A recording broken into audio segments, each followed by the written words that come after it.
Salve, salve, minha galerinha concurseira! Tudo certinho?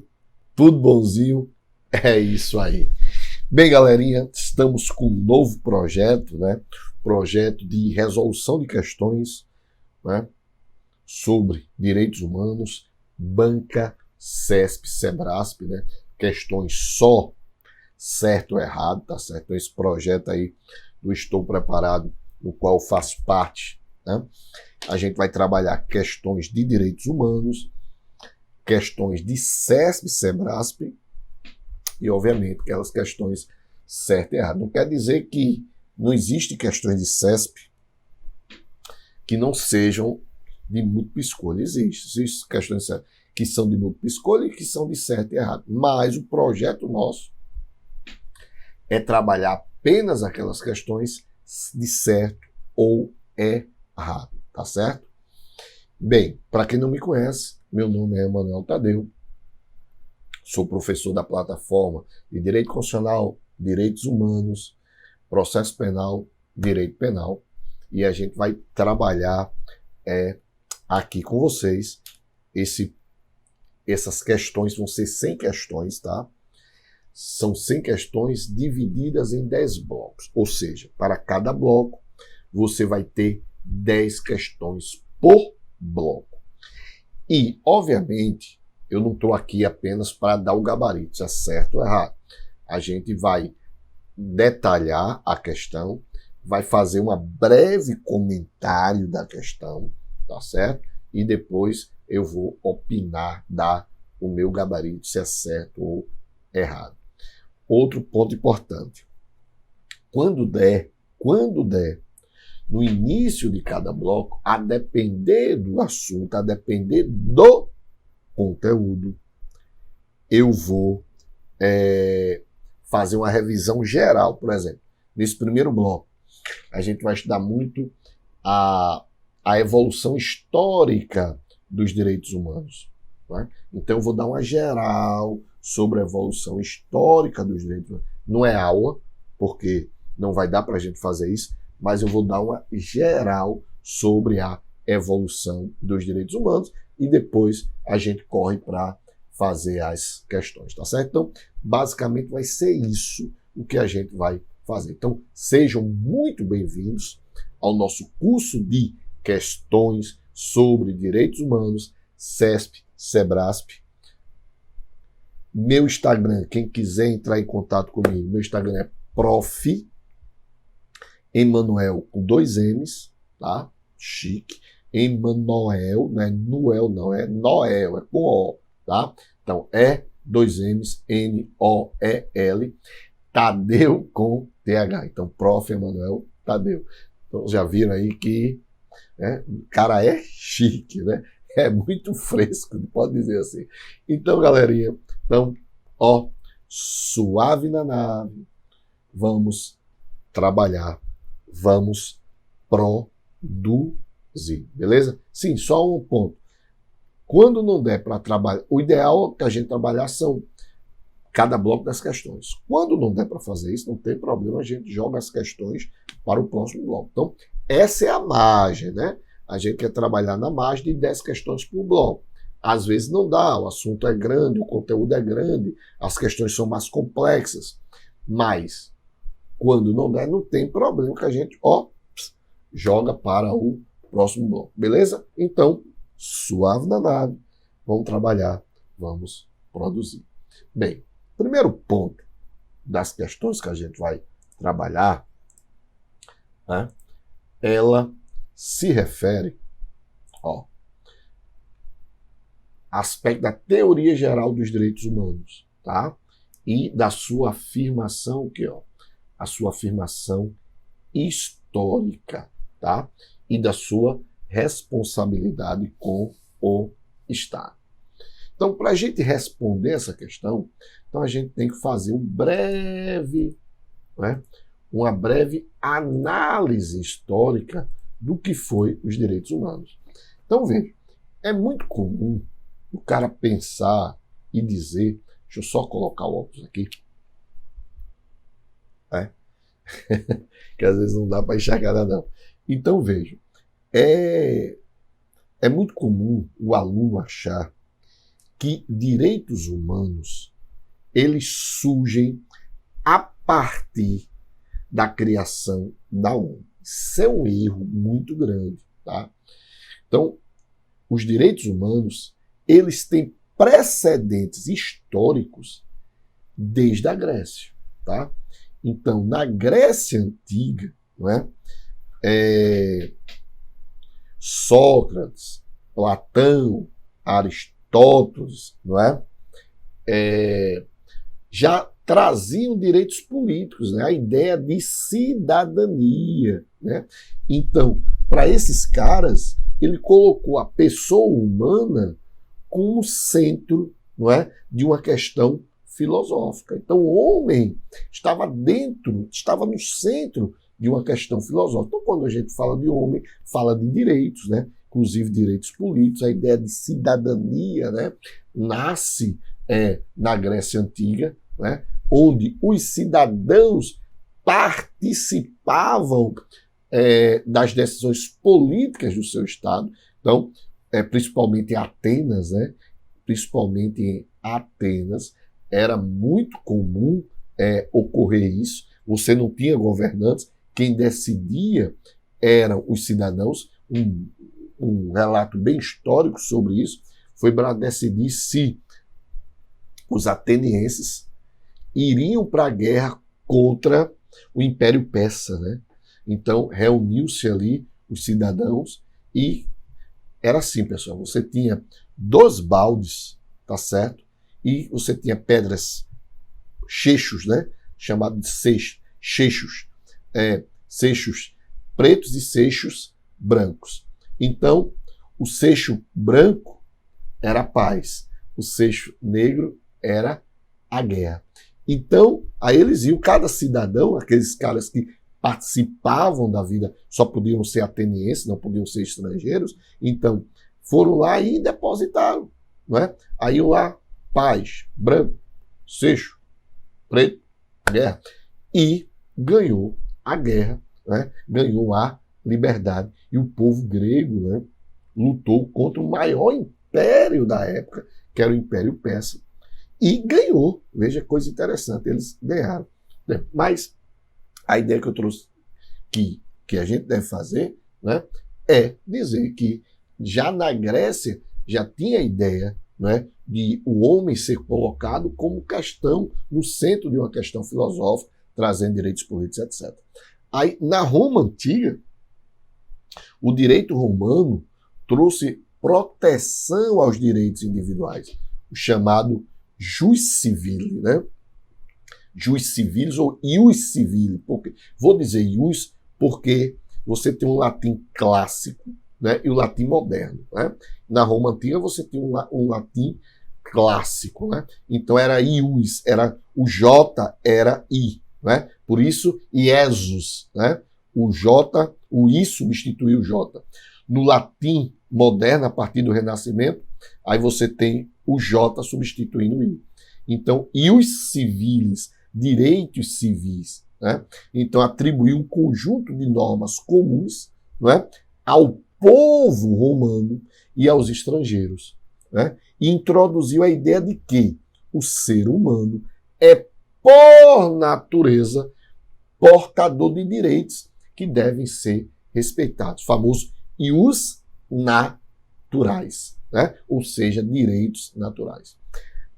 Aí, passado esse, como é que se diz, essa idade antiga, né? Aí você surge aí, né, com o cristianismo, né? O cristianismo, ele existe uma união indissociável entre o cristianismo, isso é primordial, porque existe uma união indissociável entre o cristianismo e os direitos humanos. E por que isso?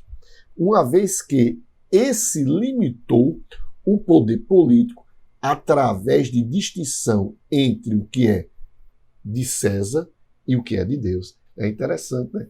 Então, durante o cristianismo, você traçou o que é de César, o que é de Deus, é de Deus. Então, os ensinamentos do amor ao próximo e de igualdade, né, que trouxe Jesus Cristo, né? Então a ideia de igualdade de todos os seres humanos foram formas práticas, né, que foi percussora aí dos direitos humanos.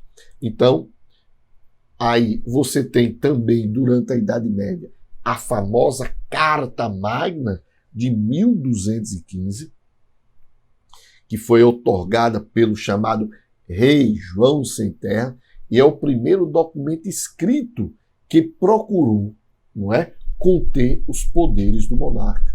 E foi constituída, né, de um acordo entre barões ingleses e o clero e o rei para consagrar certos privilégios especiais a esses indivíduos, né? Então, essa Carta Magna trouxe muitas contribuições. Primeiro, vinculou o rei às próprias leis que ele edita, ou seja, o princípio da legalidade, né? Desvinculou da pessoa do rei tanto a lei quanto a jurisdição, ou seja, garantindo aí o famoso princípio do devido processo legal. Então, quando desvincula o rei tanto da lei quanto da jurisdição, ou seja, o rei, você é rei, você não faz lei, você não julga. Olha aí a ideia, né, como a Carta Magna é importante. Então, quando você desvincula o rei tanto da lei quanto da jurisdição, você tem a ideia, não é? A ideia não é ainda o princípio, mas você tem a ideia já do princípio do devido processo legal. Também, a partir da Magna Carta, lança as bases do Tribunal do Júri, tá certo? Lança as bases também do Tribunal do Júri, instaura a abolição das penas arbitrárias ou desproporcionais, superação do Estado servil, ou seja, a questão da servidão, né? Substituindo a vontade do rei pela previsão da lei, ou seja, olha aí mais uma vez a ideia do princípio da legalidade. Ninguém será obrigado a fazer ou deixar de fazer alguma coisa, senão em virtude da lei, não é? E respeitar a propriedade privada contra o confisco do rei, que é assim, o rei não gostasse do barão, ia lá e tomava, né, as propriedades dele. Então, você tem o respeito à propriedade privada com o confisco do rei. E a prévia liberdade da igreja em relação ao Estado, sendo referencial para a futura separação entre igreja e Estado, ou seja, a igreja começa a ter autonomia, não é? Mas na Idade Moderna você também tem pontos importantes, né, desse aspecto histórico. A petição de direitos, a famosa Petition of Rights, né, de 1628, onde concedia direitos aos cidadãos, ao tempo que impunha, né, restrições às ações do soberano, né, submetendo por vezes esse soberano ao próprio parlamento. Pessoal, esse documento é tão importante que é considerado, preste atenção, a petição de direitos, Bill of Rights, é outra coisa, Petition of Rights, né? É tão importante que é considerado o embrião do sistema de freios e contrapesos. Veja só, embrião do sistema de freios e contrapesos. Você pode dar. Não lembro, professor, desse sistema de freio e contrapeso. Artigo 2º da Constituição Federal. Os poderes judiciário, executivo e legislativo são independentes e harmônicos entre si, né? Então, essa ideia de um sistema de freios e contrapesos nasce com a Petition of Rights, né? Aí você tem, em 1679, o Habeas Corpus, né? Habeas Corpus Act, né? Habeas Corpus Act, ou seja, ação de habeas corpus, em 1679, que é um ato do parlamento da Inglaterra, né, durante o reinado do rei Carlos II, né, e foi aprovado pelo que ficou conhecido como Parlamento do Habeas Corpus. E ele fazia o quê? Definia e fortalecia a antiga prerrogativa de habeas corpus, que exigia que um tribunal examinasse a legalidade da detenção de um prisioneiro e assim evitaria a famosa prisão ilegal ou arbitrária. Aí você tem em 1689 a famosa também Bill of Rights, não é? Que instaura a monarquia parlamentarista da Inglaterra, limitando os poderes governamentais do rei e garantindo liberdades individuais, né? E ainda hoje esse documento é considerado um dos mais importantes textos constitucionais do Reino Unido. Então, eu precisei fazer essa abordagem histórica, né, importante, para que vocês tenham essa abordagem histórica para a gente começar aqui. Beleza? E agora sim, agora vamos meter bronca. Vamos lá. Então vejam, se eu não fizesse aquela abordagem histórica, dificilmente você ia acertar isso aqui. Por quê? Você ia dizer, ó, todos os direitos humanos foram afirmados em um único momento histórico. Você, foi. Não é? A DUD de 1948.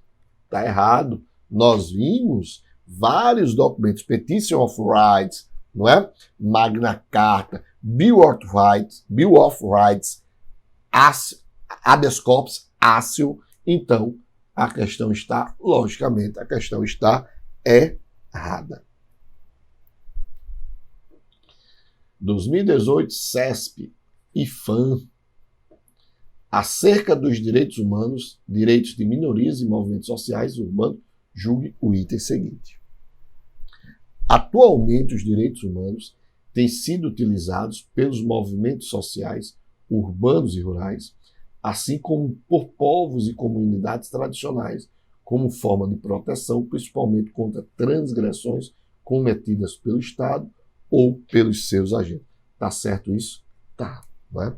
Aí vamos lembrar de alguns movimentos sociais, né, baseados aí nos direitos humanos, o que aconteceu durante a década de 60 nos Estados Unidos da América, né, com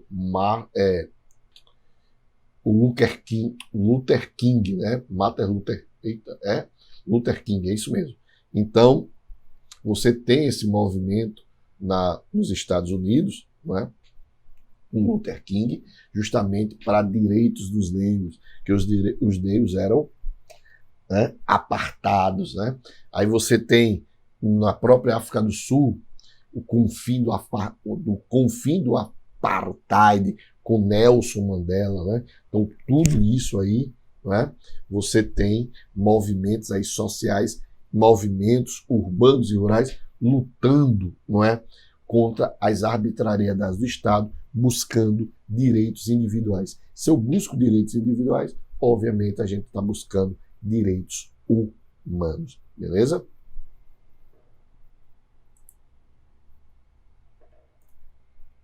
Terceira questão.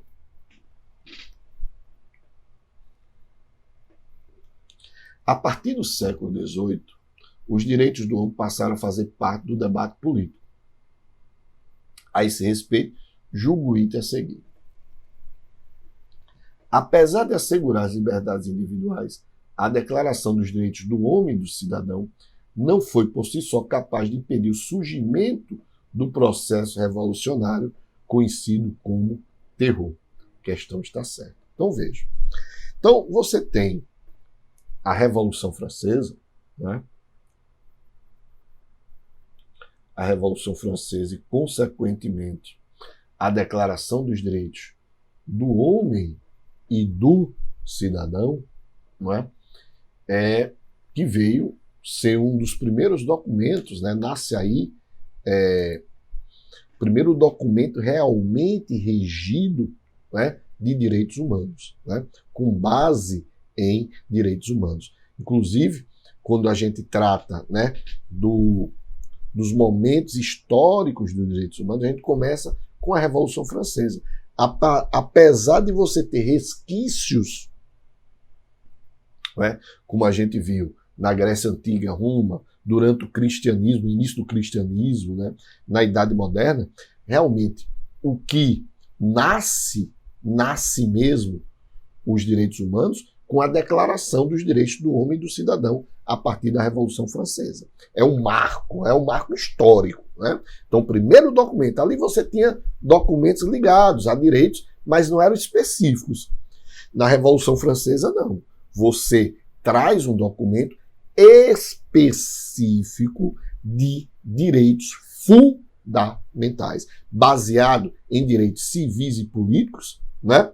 E resguardar, né, direitos como vida, liberdade, igualdade formal, propriedade e segurança jurídica, né? Então, nasce realmente aí.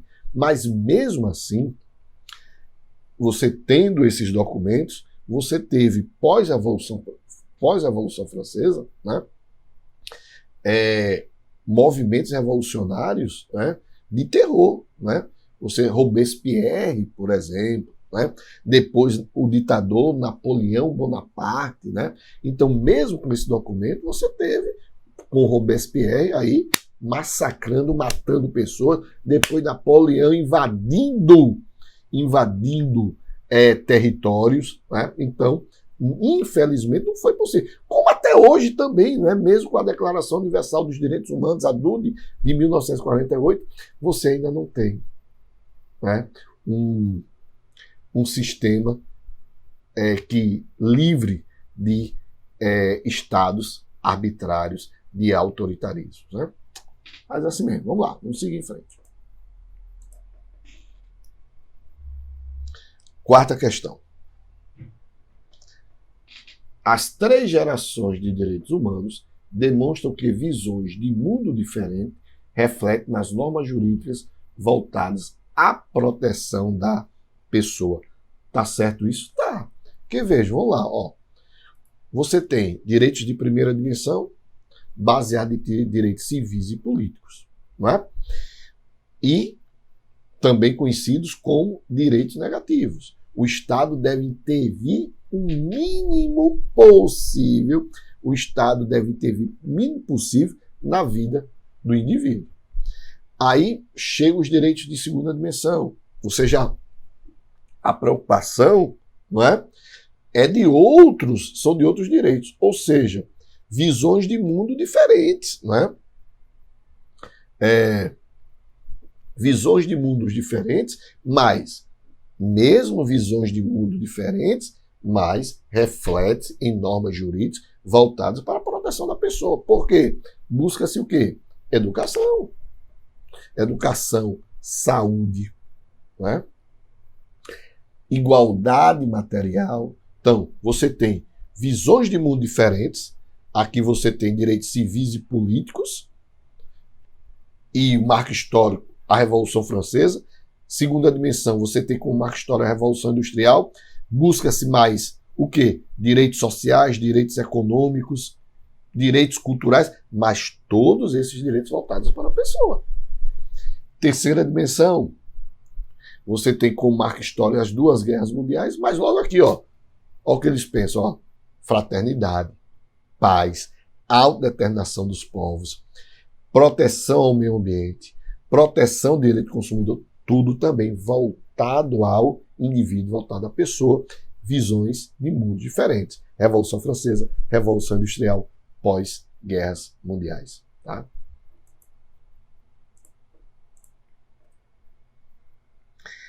Quinta questão. Julga os itens sobre a teoria geral, afirmação histórica, os fundamentos da universalidade dos direitos humanos. A concepção contemporânea dos direitos humanos surgiu com o término da Primeira Guerra Mundial. Certo ou errado? Veja aqui, ó, que o golpe está aqui, ó. Ó o golpe aqui, ó o golpe aqui, ó. Concepção contemporânea. Olha aqui o golpe. Pessoal, a concepção contemporânea não nasce na Primeira Guerra Mundial, não. A concepção contemporânea nasce a partir da Segunda Guerra Mundial, não é? E aí você tem a criação, em 1945, da ONU. E com a ONU surge, em 1948, o famoso o quê? DUD, Declaração Universal dos Direitos Humanos. Então, questão está o quê? Errada. A questão está errada. Vamos fazer o seguinte, vamos dar uma paradinha por aqui, não é? E na próxima aula a gente continua trabalhando aí, né? Fazendo essas questões aí sobre direitos humanos. Tá certo, pessoal? Valeu e sempre, né? Sempre naquela ideia de suave na nave, né? Com muita fé, força e foco na tua aprovação. Só lembrando, próximo bloco a gente ainda vai ter umas 2 questões ainda, eu acho, né? De concepção histórica e depois a gente vai trabalhando os outros temas. Olha, ainda falta a gente trabalhar a própria DUD, o Pacto de São José da Costa Rica, características dos direitos humanos, que mais? As próprias dimensões, né, dos direitos humanos que a gente pode trabalhar, o sistema global, o sistema, principalmente o sistema americano, né? E até porque durante isso é até bom trabalhar esse sistema global, algumas coisas aqui, porque no nosso curso de direitos humanos a gente não pôde abranger muito, né? Então eu falei mais sobre o sistema americano, né? A OEA, através do Pacto de São José da Costa Rica, que é a Declaração, né, de Direitos Humanos, Declaração Americana sobre Direitos Humanos. Mas aí, aqui eu peguei algumas questões, né, relativas ao sistema global, ao sistema europeu, que é já para fazer uma frente aí para vocês legal. Tá certo, pessoal? Né? Então, a gente vai tentar trabalhar o máximo possível aqui para atingir todos os nossos objetivos. Mais uma vez, suave na nave, com muita fé, força e foco na tua aprovação. Valeu, até o próximo bloco.